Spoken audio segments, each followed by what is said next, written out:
윤 대표님, 네. 이재명 대표가 기어이 네. 임종석 전 비서실장 대통령을 컷오프를 했네요. 네. 뭐 문재인 전 대통령은 말할 것도 없고 민주당의 상황인 이해찬까지도 나서서 구명 운동을 벌였는데 결국 잘라버린 것 아니겠습니까? 그래서 어제 오후에 열린 의원총회 이재명 성도장이 됐다고 하네요. 거의 뭐 욕설까지 나왔다고 합니다. 예. 그 뭐 홍영표 의원 같은 사람은 혁신이 자기 가족 벗기는 건데 나무 가족 벗기다가 손에 피칠갑이 됐다. 그러니까 이재명을 아주 내놓고 비난하고 다른 의원들도 사퇴하라는 얘기까지 나왔대요, 이재명. 예. 그럴 정도로 그 당이 난장판이 된 거죠. 이거는 그 임종석 전 의원을 컷오프 시킨다는 자체가 임종석이라는 인물이 상징하는 바가 있거든요.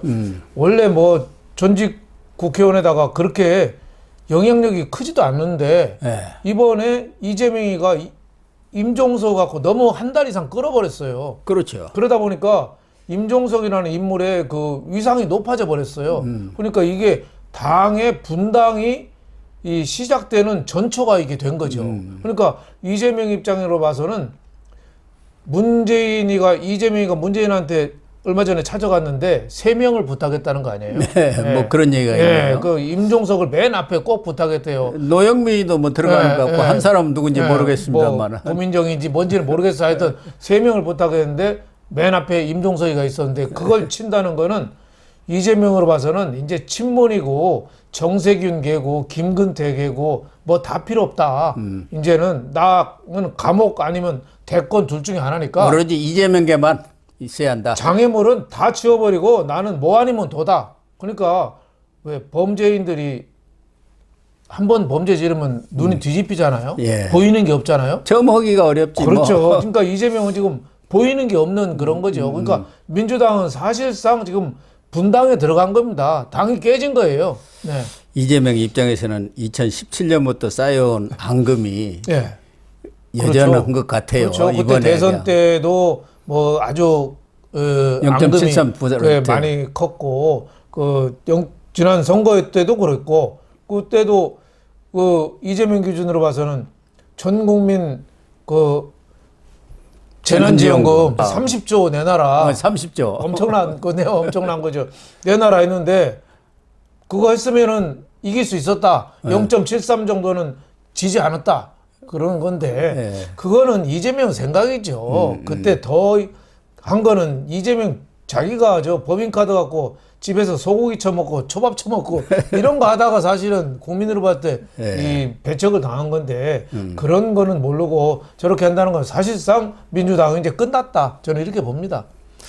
그래서 결국은 이제 명문 정당이 아니라 어제 홍영표 의원 얘기대로 멸문 정당이 된 것 아니겠습니까? 그렇죠. 그래서 명문 전쟁이 시작이 되었다. 특히 홍영표 의원이 그렇게 강력히 반발한 이유가 어디가 있을까요? 모든 지금 친문 의원들이 자기 일 닥치면 그렇게 화를 냅니다. 사실은 임종석 다음에는 나다 이렇게 그렇죠. 생각한 지금 거죠. 사실상 직감한 거 아닙니까? 사실상 지금 컷오프 과정을 밟고 있잖아요. 그러니까 바로 뭐 공식 발표만 남은 거 자기도 이제 날라가니까 거기에 대해서 이제 분노를 한 거죠. 근데 친문도 좀 이런 조짐이 한 달 전부터 있었거든요. 그때는 딱 입탐으로 있었잖아요. 여론조사 업체 조작한 거부터 뭐 한 오죽했으면은 선관위원장 정필모 의원이 사퇴를 했겠어요. 야 이건 범죄다 이거지. 그 사퇴를 한 그거를 가만히 있다가 자기 때 되면은 이제 난리가 나는 거죠. 특히 뭐 고민정 의원 이런 사람도 자기 공천이 거의 그 단독 됐잖아요. 공천 끝났죠. 공천 끝났잖아요. 그러니까 최고위원 사퇴하니 뭐니 하는 거예요. 쇼맨십이죠, 쇼맨십. 그런 정도로 이번에 이재명은 정말 당을 사당화하는 못된 정치 행태를 보였지만은 거기에 대응하는 친문 숫자는 많은데 구심점이 없어서 오합지졸이 돼버렸어요. 구심점이 없어. 구심점이 대권 주자가 딱 내놓는 사람이 이낙연도 친문이긴 하지만은 좀 구심점이 좀 약했죠. 그나마 외국 갔다 오고 약했는데 그나마 또 탈당을 해버렸잖아요. 그러니까 밖에 중심이 옮겨진 거예요. 그러니까 당 내에는 구심점이 아예 없는 거죠. 그래서 뭐 임종석 전 의원 쪽에 좀 관심이 좀 몰아졌는데 임종석까지 컷오프. 그러니까 8월 달에 당대표 이재명이 나갈 건데 거기에 도전자 미리 싹을 밟아버리겠다는 거잖아요. 예. 그러니까 지금 이재명의 친문 밀어내기가 네. 임종석으로 끝나야 하는 게 아니고 그게 끝이 아니고 네. 시작이라는 말이 있는데 사실은 지금 들리는 이야기는 이재명으로서는 자기의 앞으로의 대권 과도에 있어서 대항마랄까 이런 사람으로서 가장 두 사람을 꼽는다면 임종석하고 이광재를 꼽았다는 거예요. 그렇죠. 네. 그런데 이광재는 그 속내를 알고 네. 분당 갑으로 간 거예요. 그렇죠. 거기는 험지 중에 험지 아닙니까? 그렇죠. 안철수가. 네. 그러니까 분당 갑간 것을 끌어내릴 수는 없잖아요. 그렇죠. 그러니까 가서 죽어라 하고 네. 임종석 같아도 죽으라고 그랬잖아요. 그렇죠. 송파로 갑으로 가라고 송파 그랬죠. 갑으로. 근데 안 간다고 그랬죠. 자존심이 강한 거죠. 임종석은 저 운동권 깡다구가 있는 거죠. 이광재는 처음에 종로 간다고 그랬다가 노무현 사위가 나온다고 하니까 또 싹 꼬리 내렸어요. 그 다음에는 동작을 가서 나경원하고 해볼랬더니 이것도 심상치 않거든요. 다음에서는 거기 가라겠는데 안 가겠다고 안 그런 가고 거죠. 있죠. 그래서 이 분당에 가서 붙는 거죠. 그 뭐 분당도 좀 어렵긴 하겠지만 안철수하고 붙어서 좀 어렵다고 봐야죠. 그러니까 아예 뭐 컷오프 되는 것보다는 낫다. 뭐 이렇게 생각하는데 이번에 보면은 이제 친논이 뭐 김근태 괜히 뭐 정세균 괜히 DJ계까지 다 멀어졌어요. 뭐 친노 뭐 김종민 의원도 탈당했죠. 뭐 이원욱 의원은 SK 그 정세균 계잖아요. 또 김영주 의원도 정세균 계죠. 또 인재근 도봉갑에 그분도 불출마했지만 그건 김근태 부인이고.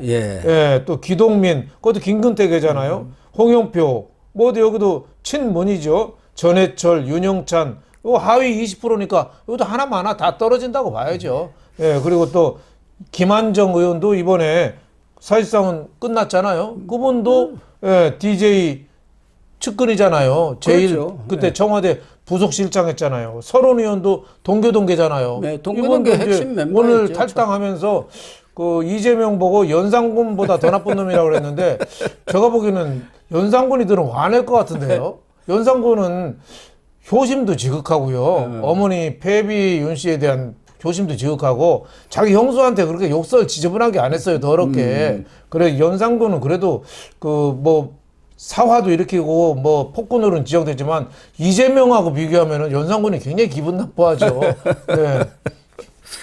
그러니까 결국은 지금 이광재는 스스로 본인이 머리를 숙였고 그런데 임종석이는 머리를 숙이지 않으니까 처벌했고 그다음에 이제 홍영표로 가는 거예요. 그러니까 그렇죠. 홍영표가 직감을 한 거 아닙니까? 그렇죠. 정치 사선은 뭐니 그건 모르겠습니까? 그렇죠. 그 다음에 이제 가는 게 전해철이라는 거예요. 그렇죠. 전해철이. 전해철이는 구원이 있지 않습니까? 경기도 도지사 그렇죠. 같이 맞붙었죠. 후보 경선 때 아주 세게 붙었지 않습니까? 그렇죠. 그래가지고 난리 났었잖아요. 해경군 김씨 사건 여기서 난 거 아닙니까? 그렇죠. 그러니까 전해철을 간둘 리가 없거든요. 그런데 전해철이나 이인영 이런 사람들이 일종의 친문 또 86 운동권의 자장들 아닙니까? 혹시 나는 살려줄라나 하고 지금까지는 말을 안 하고 있는데 여기도 칠 것 같다 하면은 이제 나설 거예요. 그렇죠. 그러니까 뭐 왜 6.25 때도 포로로 잡히면 다 내일 저 총살 당하게 뻔한데 동시에 탈출을 하면은 몇 명은 살 수 있는데 다들 기다리고 있다는 거예요. 혹시 나는 피할까? 나는 그래도 꺼내주지 않을까. 또 마지막 총살 당하기 직전까지도 이 포로들의 심리가 그거를 도망을 못 간대요. 그거랑 이 친문 의원들이 똑같죠. 다 이재명 리스트에는 하나도 예외가 없어요. 그러니까요. 고민정은 고민해서 정리해서도 얘기를 못하는 정도잖아요. 그러니까 그냥 놔둔 거예요. 아이고 그냥 너는 고민정 가지고 뭐 얘기하겠습니까? 거리도 안 돼. 너는 그냥 아나운서 출신 뭘 알아. 초선에 뭐 그러니까 뭐 그냥 너는 그냥 놔두고 좀 무게감 있으면 다 쳐버리는 거죠. 그러니까 진짜 지금 착착착 치고 있잖아요. 그러니까 이제 어제 홍영표 의원이 얘기했더니요. 한번 찍힌 사람은 끝까지 보복을 하더라고. 그렇죠. 이재명이 참 보면은 독한 사람이고, 진짜 눈에 뵈는 게 없는 사람이고, 우리 정치에 저런 정치인도 아니고 정치꾼이죠. 예. 저런 사람이 나온 건 아마 최초가 아닌가 싶어요. 반대편을 그냥 숙청 정도가 아니라 아예 그냥 대청소를 해버리는, 학살을 해버리는 그런 공천은 유례 없는 거다. 방송에 왜 민주당 쪽 패널들이 나와서 이제 공천이 다음 주면 다 끝나면 이제 선거 국면에 들어가면은 이 공천에 대한 건 국민들이 싹 잊고 새로 정권 심판론이 불붙을 거다. 내가 콧방구를 꼈습니다. 우리 국민이 40일, 이제 40일 남았는데 40일 남은 것도 기억을 못 합니까?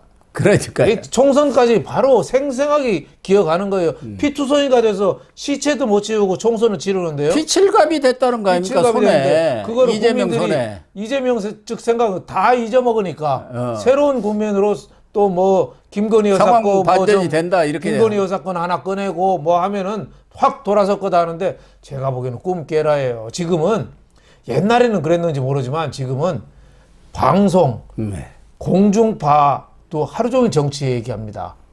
전에는 종편도 틀으면 방송 몇 개 안 되고 신문 있을 때는 한두 번 이렇게 언론 보도하고 끝나버리니까 KBS, SBS, 들어갔죠. MBC도 하루 종일 정치 방송해요. 종편도 하루 종일 정치 얘기하죠.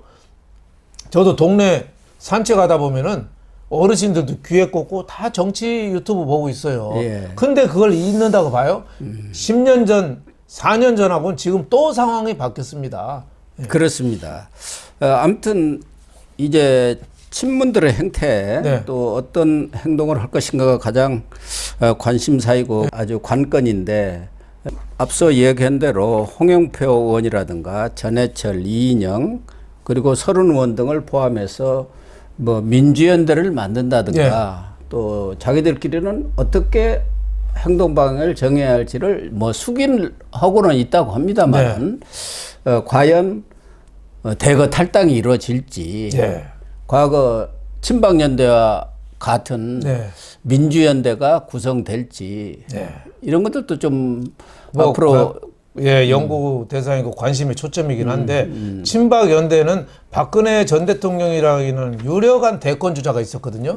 국민들한테 인기가 높은 대권 주자. 그때도 친박 연대 박근혜 전 대통령 측근들은 다 공천 학살됐었는데 그때 새누리당인가요? 그때 당 이름이 그 시절에 박근혜 전 대통령은 당에 남았습니다. 있었죠. 그리고 다른 사람만 탈당해서 친박 연대로 출마를 했었거든요. 그래갖고 돌풍을 일으켰죠. 그렇죠. 근데 지금은 대권 주자가 마땅한 사람이 없어요. 없죠. 구심점이 없어요.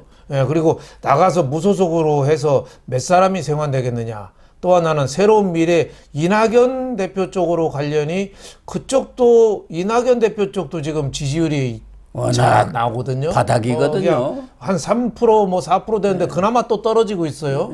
가서 또 그 이낙연 대표랑 같이 한다는 것도 좀 선뜻 좀 안 느끼는 것 같고 저는 그래서 아직까지는 좀 판단하기가 어렵고 뭐 백의 종군식으로 당에 남는 방안도 좀 있을 수 있겠다. 탈당도 있지만 그런 생각이 좀 듭니다. 결국은 문재인 전 대통령 이 어떤 입장을 취하느냐인데 문재인은 평소 성격으로 봐서는 이 부분에 대해서 지금 자기 새끼들이 다 죽어나가고 있잖아요. 그렇죠. 피투성이가 되고 있는데도 불구하고 오늘까지는 아무 말이 없네요. 하산을 안 하려나 양산에서. 문재인이가 아마 의견을 피력할 수는 있는데 SNS에 그건 바로 해명이 나올 겁니다.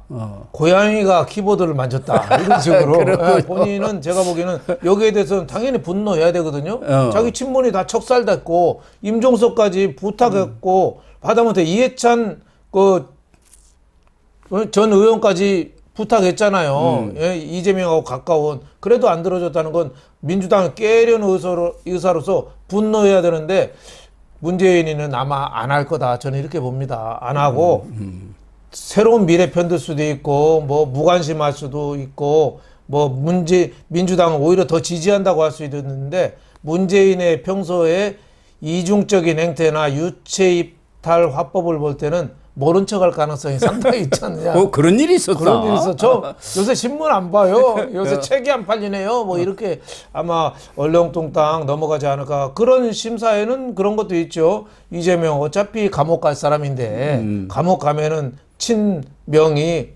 국회의원 총선 4월 10일 날 와르르 다 무너지면은 민주당이 새 판을 짤 건데 이재명이 빠지면은 친명이라는 게 뭐 그렇죠. 내세울 사람이 정청래인데 정청래 가지고는 어림도 없지 아무도 않습니까? 안 되니까 인물이 친명이라는 게 다 이재명 보던 변호사들 뭐 옆에서 시중 들던 사람이에요. 시중 들던 사람이니까 친명이 의미가 없으니 4월 10일 기점으로는 친명 이재명이 완전히 무너지니까 에이 한 40일 참자 뭐 이렇게 하지 않을까. 아니 문재인 스타일로 봐요. 과거에 조국 사태 있을 때 의식이 있는 아마 대통령 같으면은 조국을 임명을 안 했어야죠.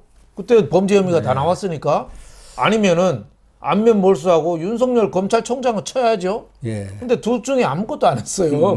아무것도 안 했어. 네. 광화문에는 조국 시위하고 조국 반대, 서초동에는 검찰 반대 시위를 했는데 문재인은 쳐다보고만 있었어요. 그러니까 그때 행동을 볼 때 지금 문재인의 행동은 아마 지켜보고 눈치만 보고 있지 않을까 저는 뭐 그렇게 생각하고 있습니다. 그런데 이 이재명이는 친명 측근들도 좀 쳐내라 그러니까 꽁 대신 닭이라고 오산에 안민석 오선 안민석 의원을 컷오프 시킨다는 기사가 나왔네요. 네, 뭐 기동민은 라임 김봉현으로부터 뭐 양복 받아가지고 그 양복에다가 돈도 많이 받았잖아요. 네, 그래서 거기도 뭐 컷오프 되는 거 같고요. 그런데 뭐 기동민은 그렇다 하더라도 안민석이는 그동안 그래도 뭐 친명도 아니지만 그 주변에서 그냥 딸락이를 많이 했는데 안 봐주네요. 많이 했죠. 그러니까 시범 케이스로 뭐 하나 날려서 조정식 난리라고 했지 않습니까? 조정식은 내가 보니까 버티는 것 같고 안민석은 컷오프 지금 기사가 나와 있습니다. 컷오프 시킨다는. 그러니까 자기 새끼는 또 철저히 지키네요. 그렇죠. 조정식을 날리라고 하니까 안민석을 날리는 것 같습니다. 그러니까 지금 너무 잣대가 불공평한 게 민주당에 지금 동명이인이 이수진이라고 두 명이 있거든요. 여자. 그러니까요. 동작을의 이수진은 컷오프 날려버렸잖아요. 근데 지금 비례대표 이수진은 있어요. 그 사람은 윤영찬 지역에 지역 가서 거기는 500만 원 현금 받아서 기소가 됐어요. 그리고 필리핀 가도 놀러 같이 갔지 않습니까? 라임에서 보내준 그 그런 사람은 그냥 그대로 살려주고. 그러니까 이재명의 공천은 누가 봐도 정말 엉터리 공천이다 이렇게 볼 수 있겠습니다. 또 하나는 이재명이가 이제 뭐 2월 말 3월 초면은 공천이 끝나지 않겠습니까? 그래서 이재명의 플랜 B는 이제 공천으로서 다 끝났고 자기 할 일은 없다. 그래서 비대위 체제로 계속 비대위로 가자니까 비대위 체제로 전환해갖고 바지사장 하나 내서 비대위원장 시키고 자기는 이제 개항을 해. 여가 지금 제코가 석자니까 개항을 해. 집중한다. 뭐 이런 말도 있습니다. 또 재판도 지금 주 3일씩 나가야 하잖아요. 그렇죠. 뭐 그럴 가능성도 있나요? 그럴 가능성은 있긴 하죠. 하지만 이선 후퇴 지금 이른바. 이재명이가 이제 총선 40일 앞두고 뭐 이선 후퇴도 좀 거론이 되고 있습니다만은 지금까지 이재명의 행태를 보면은 안 할 가능성이 많죠. 거기는 대표 자리가 방탄복이거든요. 그렇죠. 그거를 이재명은 지금 밤에 잘 때도 방탄복을 입고 자요. 불안해서. 그리고 목욕탕 가서 샤워할 때도 방탄복 입고 이태리 타올로 몸에 넣어가지고 조금 씻어요. 지금 그럴 정도로 방탄복을 24시간 착용하고 있습니다. 그래서 잠시라도 제가 보기에는 대표직을 내놓을 가능성은 높진 않다. 저는 이렇게 보고 있습니다. 일단 뭐 플랜 B가 있다 이런 얘기가 나오니까 그것은 조금 더 지켜보면 알 것 같습니다.